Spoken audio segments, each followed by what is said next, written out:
This podcast is for informational purposes only and does not constitute legal, tax, investment, financial, or other advice. It is not intended to cause or induce breach of an existing agency agreement. Hello? Hello? Hello? This is the Vancouver Commercial Real Estate Podcast.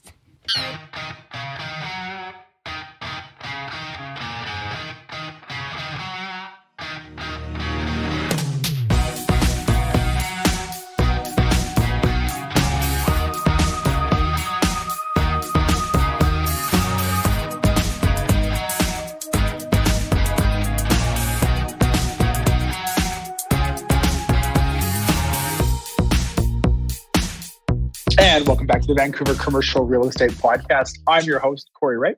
And I'm your other sometimes host, Matt Scalina. How you doing, Cory?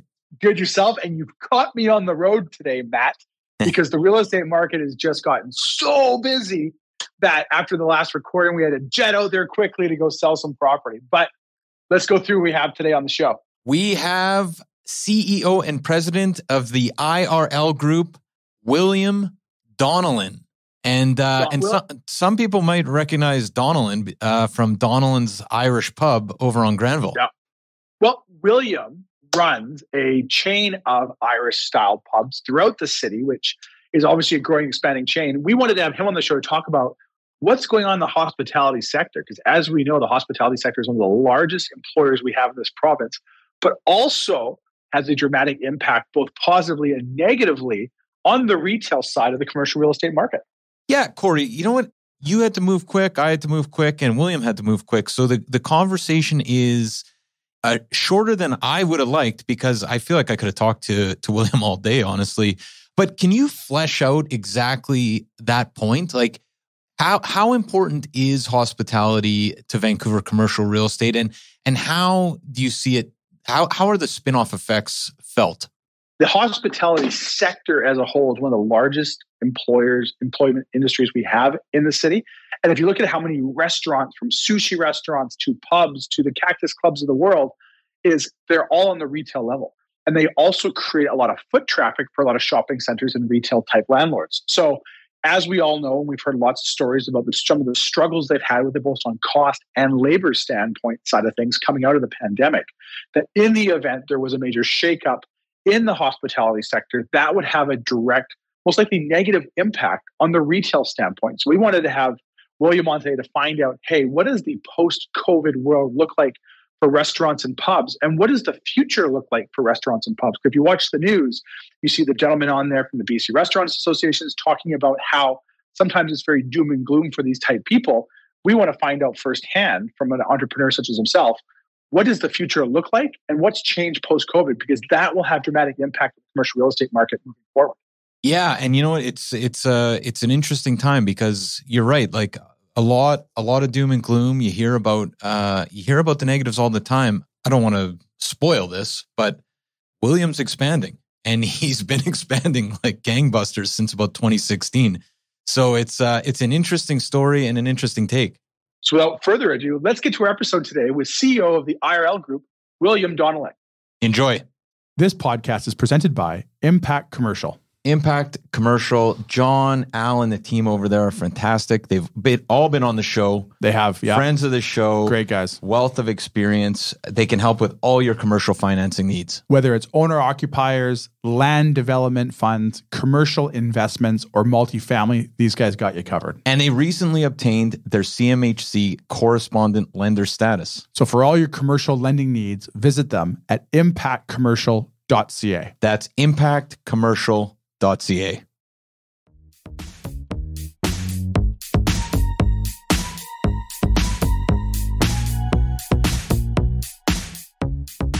Okay, so we're here with William Donnellan, President and CEO of the IRL Group. How you doing, William? I am doing great, thank you, and thanks for having me on the show. No, thanks for your time. We appreciate it. Can you start by telling our listeners a little bit about yourself and the IRL Group? Yes, no problem. So my name is William Donnellan. I am the president and CEO of IRL Group, a small group of companies based locally in Vancouver, BC, that focus specifically on construction, hospitality, and real estate. Fantastic. We wanted to have you on to talk a little bit more about the hospitality industry and some of the challenges it's faced over the last couple of years. How's hospitality doing? Hospitality is a tough business, but thankfully we're doing pretty well. Unfortunately, there's a lot of hospitality businesses out there who are struggling at the moment. I think in particular, some of the smaller breweries, bars, probably got lots of support during COVID, and now that all those support systems have dried up and stopped, are finding it tougher. With a huge increase, I suppose, in labour costs and cost of goods. I guess one question I have is obviously inflation's played a big role here. Has the clientele changed, or the way that people are interacting with bars changed since pre-COVID in your mind? Yeah, I think so. Inflation, of course, yes, plays a huge part. I think the war in Ukraine as well, obviously, that plays a part. Straight up, a lot of breweries contact us all the time about, would we invest? Would we take over? And what I hear from them is the price of their ingredients. Some things have gone up 50%, 60%. So it's no longer viable to make beer. And because of that, I think we're going to see lots of them closing, unfortunately. We've already seen some closing, but, hundreds of them opened up in the last few years. And that's what happens with, these wars. They affect us all, whether we like it or not. The price of living in Vancouver, we have to pay these people more money, and it affects our bottom line. So, William, for our listeners as well there, you've got some outstanding locations throughout the city there. Can you maybe let our listeners know what locations that you guys are currently operating there? And then I got a follow-up question for you after that. No problem. First pub was Donnellan on Granville Street. That's my surname, Donnellan's Irish Bar on Granville. A lot of our listeners might know that as the Stone Temple back in the day. Then it was Joseph Richards. We purchased that business in 2016, opened it in 2017. After that, we probably opened 10 locations in the last, since then. We have 6 now. So 5 of them are operating, and a 6th one is coming in Britannia Beach near the Copper Mine Museum there, up in Squamish, hopefully in the next 3 months. We're just building that one out at the moment. It's going to be called the Copper Beach Bar and Grill. So we have the Copper Beach, we have Donlands, we have the Shamrock down in English Bay. We have Smith's of Gastown. It used to be the old Irish Heather. A lot of people would know that. It was there for like 23 years, right next to Blarney Stone. And then we have Heinz's in Kitsilano as well. That's down between Waterloo and Collingwood. So across from the eatery in that area. And then the last one is the Raven in Deep Cove, which is pretty legendary. It's been there since 1979, I believe. And before that, it was the Amble Room, but a really cool place. So obviously, you guys got a very large operation that you're operating within the city, and there's been lots of talk about like struggle with staffing issues and all of that stuff. What is your kind of like take on the overall, your operational side of things, say post-COVID versus pre-COVID? How have you guys had to adapt, and what challenges do you foresee that you're dealing with now, the whole industry is probably dealing with on the forefront?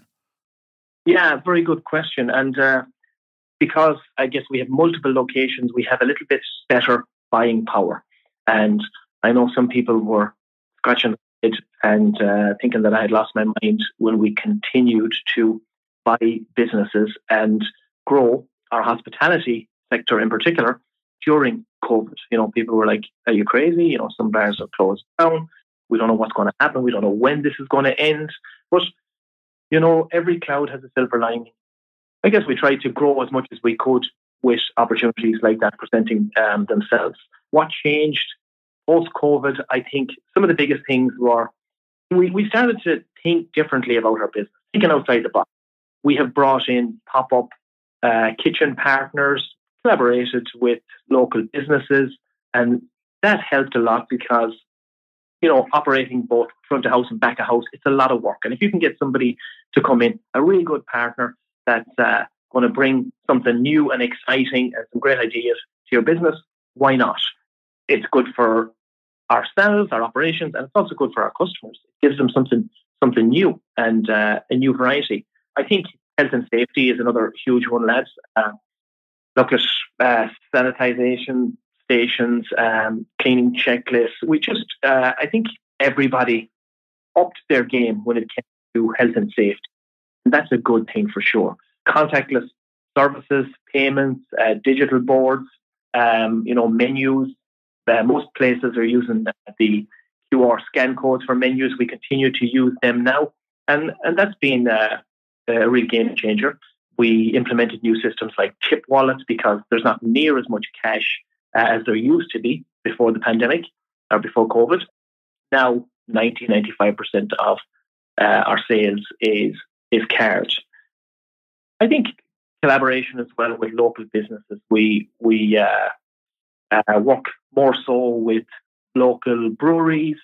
During COVID, there was huge supply chain issues, as you know. It just kind of it changed our thinking, and we decided that maybe we should be working with the local breweries instead of big vendors who import a lot of these premium products, and that we cannot control the supply chain, I suppose. And when they haven't got it, they haven't got it. At least the local breweries, you can go down, you can knock on their door, you can talk to them, and they typically have supply. So we work a bit more with the local small businesses as well, which I think is very good for everybody. So over the pandemic these food apps became quite the big deal. My Waistline has benefited greatly from the food app business. I'm wondering, curiosity wise, with your locations and where they're positioned, has the food app side of the business really impacted you at all in a negative or a positive way? Yeah, look, this is just my opinion. The Uber Eats and all these guys, they were brilliant. They exploded. We needed them for sure. But I think they're good for marketing and getting your brand out there and, being in the spotlight. But they take so much of your profit. The fees are so high. It's just not viable to be using them all the time. I'm not sure exactly what the fees are right now, but, it could be 25, 30%. I know at one point. Wow. We got them down to about 15%, which was kind of unheard of. And we had to speak to headquarters back in the Netherlands to do that. But I believe they're charging 25 to 30%. And the average restaurant doing a good job before the pandemic, before COVID, I believe was making about 5 to 9% profit. So, run the numbers. It's a loss leader and it just doesn't make sense. But when you have no other option. And it sounds like then, William, if I understand, basically part of your strategy with the pop-up restaurants and things like that is kind of doubling down on providing a really positive in-restaurant or in-pub experience. Yeah. And we do a lot of pop-up events and external events as well. For example, today with the BIA, the Business Improvement Association in Gastown, about some of the streets down in Gastown, and setting up some mobile bars, live music and having some fun there. And I do give credit to our new mayor. I think he's doing a great job when it comes to kind of bring a bit more fun to the city. Mm-hmm. What we do in Europe and back in Ireland in particular, everybody has a patio. You don't have to fly first. Have your beer or your glass of wine on the patio and on the street, and you can actually walk from one bar to another in most locations, which in Dublin in particular, in let's say Temple Bar. I see people having a fun time, and I don't see too many issues because of that. And I think we kind of need to get to a place like that if we want Vancouver to be fun and popular. Recently, I was in Vegas, and it's the same thing in Vegas. You can have a drink and walk around the street with it, and it's absolutely spotless there. I was just there at a conference a few weeks ago, about a month ago. I couldn't believe how clean it was. I couldn't believe how much fun it was. I thought it was really cool that you could get a drink anywhere and take it in and walk from pub to pub or hotel to hotel. Our mayor is trying to bring the fun back to Vancouver, and I think that's important. And these are good first steps. There has been a lot of relaxation, but we still have a lot of work to do. Yeah. Well, if you want to start a petition for drinking on the street, you've got two guys over here. That will be the first two signatures for you. We'll get that going. William, I'm really curious. Obviously, your experience in this industry here, and you've been through a lot with the COVID situation and coming out of it. What does the future of hospitality look like in Vancouver? That's a good question. I am pretty bullish when it comes to bars and restaurants. I think, they are always going to be needed. I think the two most important things in life, in my opinion, are socializing and exercising. Into the pubs, I suppose, because I think pubs are a huge staple and a huge part of every community, to bring people together. I'll use the Shamrock Bar in the West End, for example. When you go in the door there, you can talk to anybody. There's a lovely, friendly, warm environment. People go there to socialize, network, to meet other people, just to chat, and a lot of these people live alone. And during COVID, it was very sad because a lot of people's mental health was affected because we didn't have those outlets, and I think they'll always be needed. So to answer your question, I think they're not going anywhere, but I also do think that the business is getting tougher and tougher. Labor prices, as I said, they're very simple businesses. They're very complicated, but when you break them down, they're pretty simple. Hospitality, you got labor is a huge cost. You got your cost of goods, which is your next biggest cost, and your operations. Those three things, and you can say they're 30% each, and you try and make 10% profit at the end of the day. But those costs keep going up, and that's the problem. Your profit is shrinking and shrinking and shrinking all the time. So by having more volume and more locations, we can do a bit of a better job and keep that 10% and hopefully try and grow it. However, if you have one location or two, it's very hard to get that better pricing from your vendors, and it's very hard to make it pay. Interesting. So the economy is a scale there. I just had, this is like a selfish question maybe.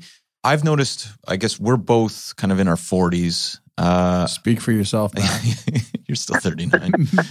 And I've very much came up in an environment where everybody drank beer, and that was basically what everybody drank, and everybody I know that's my age still drinks beer. It's always strange in my mind to see like a 25-year-old guy drinking a seltzer. Is that something you're seeing, and is that shifting any kind of components of your locations, or is that just like, we offer different beverages and that's that? Yeah, I don't see it too much, but they're definitely selling. The big brands, the big seltzers, they've made a lot of money. They're doing really well. But this is just my humble opinion. I don't know if they will continue to grow at that rate. When we years ago, when we started seeing all of the small breweries opening up in Vancouver, I was always skeptical. Will this last? Will people go back to the big brands? I think we're seeing it now. People are going back to the big brands, and Labatt, Molson, they're the two big ones. They have the majority of the market, and they got Stella and Budweiser and big brands like that. Heineken, people will go back to them. And as more and more of these small breweries don't make it, unfortunately, you see Labatt and Molson taken back, I think, that share of the market again, and people will go back to the Budweisers and the Stella and the Heineken and the Guinness and the Magners. So the big are just going to get bigger then? Yeah, I think the big brands are coming back. So, William, before we let you go here, we appreciate you taking the time to join us and kind of providing some light on what the hospitality looks like. Because obviously in the city of Vancouver, hospitality is one of the largest sectors there. It's going to have a tremendous impact on the retail side of the commercial real estate market in the event the hospitality industry does struggle. So obviously people like yourself that are leading the way with some great venues there. And before we get into our 6-pack of lighthearted questions here, I want to give a shout out to the Smiths of Gastown when I was there. And it was early in the morning. I was there with William. Is it the whiskey bar at the back, William? What would you call that area that me and you were in there that morning? Yeah, it's the space, we call it the Forge. The Forge, okay.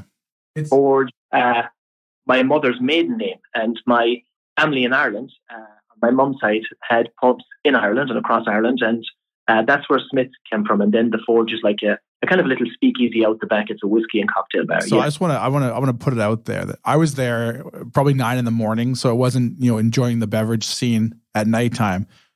That Forge is one of the coolest, like underground, I say underground in quotations because it's not on the street front, places I've ever been. And I could not imagine how much fun that would be with like 50 of your friends watching a sporting event, having a beer. It was awesome at 9 o'clock in the morning drinking a coffee. So I'm going to encourage everyone. I might go tonight. You have to go check this place out. It is one of the coolest venues in the city there. So I wanted to make sure I threw that out there. William, before we let you go, we got a 6-pack of lighthearted questions we ask all of our guests. So we kind of get to know you a little bit more outside of the work world there. Do you have just a few more minutes for us? I do indeed. And look, at just on the Forge, when the European Championships were on, the soccer, Cory, the atmosphere back there was unbelievable because you know what the sound is like in there. And I'm so excited for the World Cup to come to Vancouver in just about 2 years now. And we're only, 10 minutes walk from the stadium, both Donnellan's and Smith's. But imagine the fun that you can have in the Forge. So, well, this might be very forward of me thinking here and very optimistic there, but can I book out that venue? A reservation request for Team Canada's gold game in FIFA 2026. If I can just book the venue now, would be tremendous. No, not first come, first served basis. The 6-pack is powered by our good friends over at Red Point Law. Red Point Law, Cory, Tim, Falco, Scott, and the team. These are great people with a wealth of experience when it comes to commercial closings and private lending. And I just want to say, Cory, not to cut you off, they have a perfect 5-star review on Google. So for all your commercial legal needs, visit them at redpointlaw.ca with offices in Vancouver and now open in downtown Kelowna. All right, William. First question up on our 6-pack lighthearted questions. Favorite vacation spot when you find the time? First thing that came to mind is Mexico. Really like Mexico, but I must give a special mention to Bora Bora, where we went on honeymoon. My wife, that was absolutely. Cool. Did you guys have one of those huts on the water? We did, and it was better than you could ever imagine. Oof, we'll live vicariously through you. No kidding. Okay, one book recommendation, probably not as exciting as Bora Bora. Think and Grow Rich. I really like that book, and I've read it multiple times. Good book. Good book. Next one up here, and this is going to tell us really the true roots of who you are here, William. Favorite band or musician? Dermot Kennedy from Ireland. Good one. Brilliant musician. If you haven't heard of him, he played here probably 3 or 4 years ago. I've seen him out in a small venue in UBC. He's come a couple of times since. Now he sells out the large arenas here in Vancouver.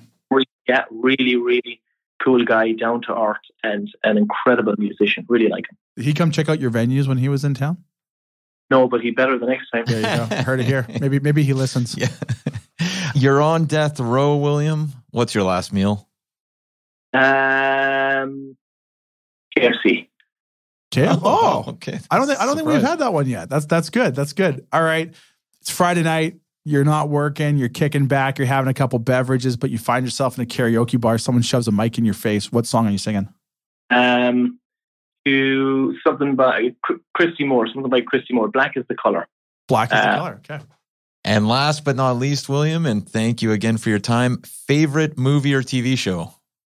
Peaky Blinders. Oh, that's a good one. That's a good one. William, for all of our guests there that want to find out more about all your amazing locations throughout the city, or they want to get a hold of you, how can our listeners find out more about yourself and the company? Check us out. Our website is irlgroup.ca. Everything should be there, including our contact information. Fantastic. Well, thanks again for your time, William.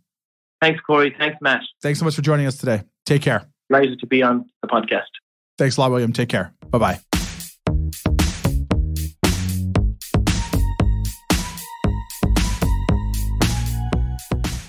There you have it, folks. Our interview today with William Donnellan, CEO of the IRL Group. You know, there's some of those guests who say that, you know what, I just really want to go for a drink with that guy. I'd love to hear his stories. Literally, William is that guy, but not only can we go for a drink with him and see his story, he can probably pay for the drink because we're going to go to one of his pubs. That's right. And I think we have 8 to choose from. He's growing. Super interesting guy. One thing that sticks with me is his take on seltzers and craft beer. Yeah. They're going by the wayside. Well, if you look back a few years ago, maybe this is over the past decade, I unfortunately don't get out nearly as much as I used to. But everything before was like the Granville Island Brewery. Remember Sleeman's? Yeah. Everything was these craft breweries, and they were kind of popping up everywhere. But it sounds like, based on the data that he has from his chains, that might be going by the wayside. Me and you might be back drinking Budweiser. Where I'm back to Coors Light. Yeah, it's Coors Light. Coors Light. There you go. What else do we have before we cut for the day, Cory? On next week's episode, we have Nathan Armour, who's our team leader of our William Wright Commercial New West office. But we're going to be talking all about the Tri-Cities. If you kind of follow the real estate market and the development game over the past, God knows how long now, you'll know Port Moody, Port Coquitlam, and Coquitlam feels like is kind of becoming almost the epicenter of development shift, with so many towers proposed both along St. John's, along Electric Avenue. You have the Coquitlam Town Center proposal, which you have the massive development coming in from Marcon. So we've got so many things happening in that Tri-City area. We wanted to have Nathan come on, break that down of what's going on in the Tri-Cities right now and what to look for moving forward with it. Because as we've sort of talked on the podcast before, we're very excited because we'll actually be moving our New West office into the Tri-Cities, which was our plan about 5 years ago, post-COVID or pre-COVID, before that kind of got thrown into the mix. But we're very excited that this year we'll be moving our New West office finally into that Tri-City market, right into the epicenter of all that growth, so we can better support all those landlords and developers locally. But Nathan's going to come on and he's going to break that down for us, why the Tri-Cities needs to be part of your investment list. Wow, that's great. It's interesting to think that you made that move before COVID, because I feel like maybe the writing was on the wall, but it's so clearly such an energy hub now. Totally. And so many people want to be in Coquitlam, Burquitlam, Port Moody, and beyond. It's kind of crazy. Well, you get so much development, and you got the expansion of the Evergreen line that came in years ago, which is really kind of opening it up. Because before that, you had the West Coast Express that kind of brought you in from Mission through the Tri-Cities into Vancouver. But the SkyTrain seems like it's really opened that up. Looking at it post-COVID now, obviously with people kind of moving around the province, especially in the Lower Mainland, you're getting more and more people into the Tri-Cities market that maybe previously weren't there. But now you're also getting the employment sectors that are looking to the Tri-City market with the office market now. And then Cressy Developments had an office building they launched right in the middle of COVID. I want to say it was like 55 or 58 office strata lots sold out in under 6 months.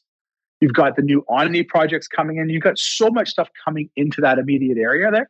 But the employment sector is now starting to follow, where you're seeing more office demand and more retail demand in those sectors. So we're going to hopefully explore that with Nathan.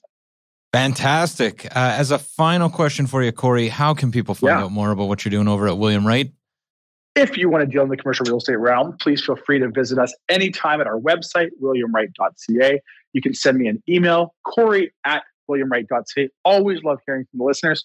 Or you can call our Vancouver office, 604-428-5255.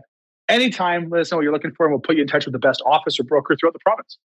Fantastic. And of course, these episodes do live at VancouverRealEstatePodcast.com. So head over there if you'd like to see summaries and the back catalog. Awesome. Well, guys, we look forward to having everyone back next week for another great episode with Nathan Armour from our William Wright Commercial, soon to be Tri-Cities office. Fantastic. Take care. Subscribe today.